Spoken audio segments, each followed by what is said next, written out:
Dear students, today we will study about the lymph and the hearts of mammals, birds, amphibians, reptiles and fishes. So what is lymph? Lymph is a kind of colorless fluid which is present in between the two cells. Okay, so just assume that there are two cells, so in between two cells there is a space present over there. Okay, and that space is known as intercellular space. The space between two cells is known as intercellular space, and in this space there is colorless fluid which is present, and this fluid is known as lymph. Okay, so how this lymph is formed? This lymph is formed from the plasma.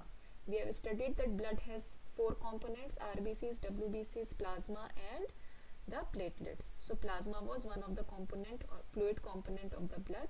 So this lymph is formed from that plasma which escapes from the capillaries. Fine. So now this lymph moves into the lymphatic capillaries which forms the lymph vessels, and then these joins into the larger veins. So now what is the function of this lymph? Lymph transports digested fats and drains excess fluid from intercellular spaces back into the blood. So whatever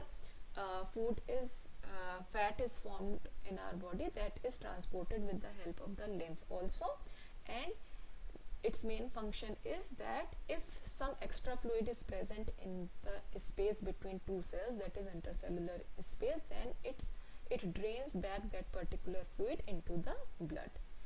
Now the lymph also contains lymphocytes, and the function of lymphocytes is to kill the germs and protect our body, to provide immunity to our body.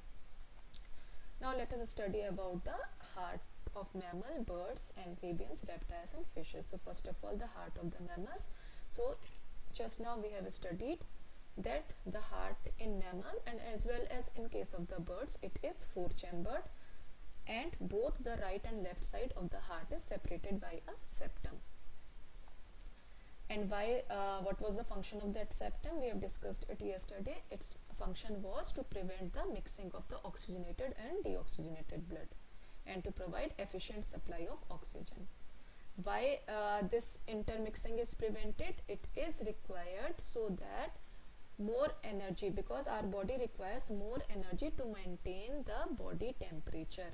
Okay, so this non-mixing of oxygenated and deoxygenated blood is prevented with the help of the septum, and it is done as it provides efficient supply of oxygen. Now comes the heart in amphibians and reptiles. So they have three-chambered heart, and some mixing of oxygenated and deoxygenated blood is done in the case of the heart of the amphibians and reptiles. And why it is done? Because they don't have to maintain their body temperature as humans and birds do.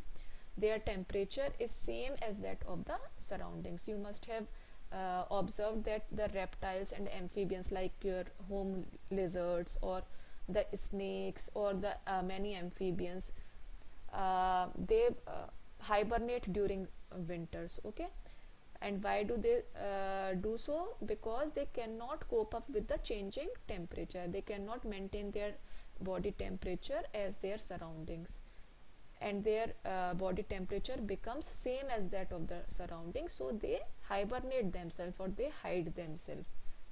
So that is why their body does not uses much energy to maintain the body temperature, and because of this, some mixing of oxygenated and deoxygenated blood is allowed in case of the amphibians and reptiles. And you must be remembering one exception in case of the reptiles, where the heart was four-chambered. So now just recall what was the name of that particular animal in reptiles which had four-chambered heart. We have studied it in class 9th. Now let us come to the heart in fishes. Heart in fishes is two-chambered, and blood is oxygenated in the gills. So student, we have studied about the transportation in animals and in human beings. So now we will be studying about the transportation in case of the plants. So in plants also transportation takes place, because food, water and minerals, they have to be passed from one part of of the body of the plant to the another part of the plant, isn't it? So the food, water and minerals transportation takes place through the conducting tissues, and the two conducting tissues in case of the plants were xylem and phloem. You must recall it, you have studied it in class 9th. So first of all, let us start with xylem. You have studied it in detail in class 9th. So what was the function of the xylem? Its function was to transport water and minerals from the roots to the different parts of the plant.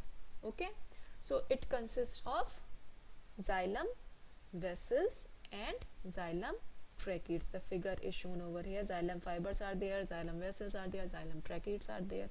They all have different functions. The function of tracheid is that it functions is both support water support and in water transport, and vessels are specialized for water transport, fiber cells are specialized for the support, and the tracheids, as it is clearly mentioned, it works both as a good support and also for the water transport.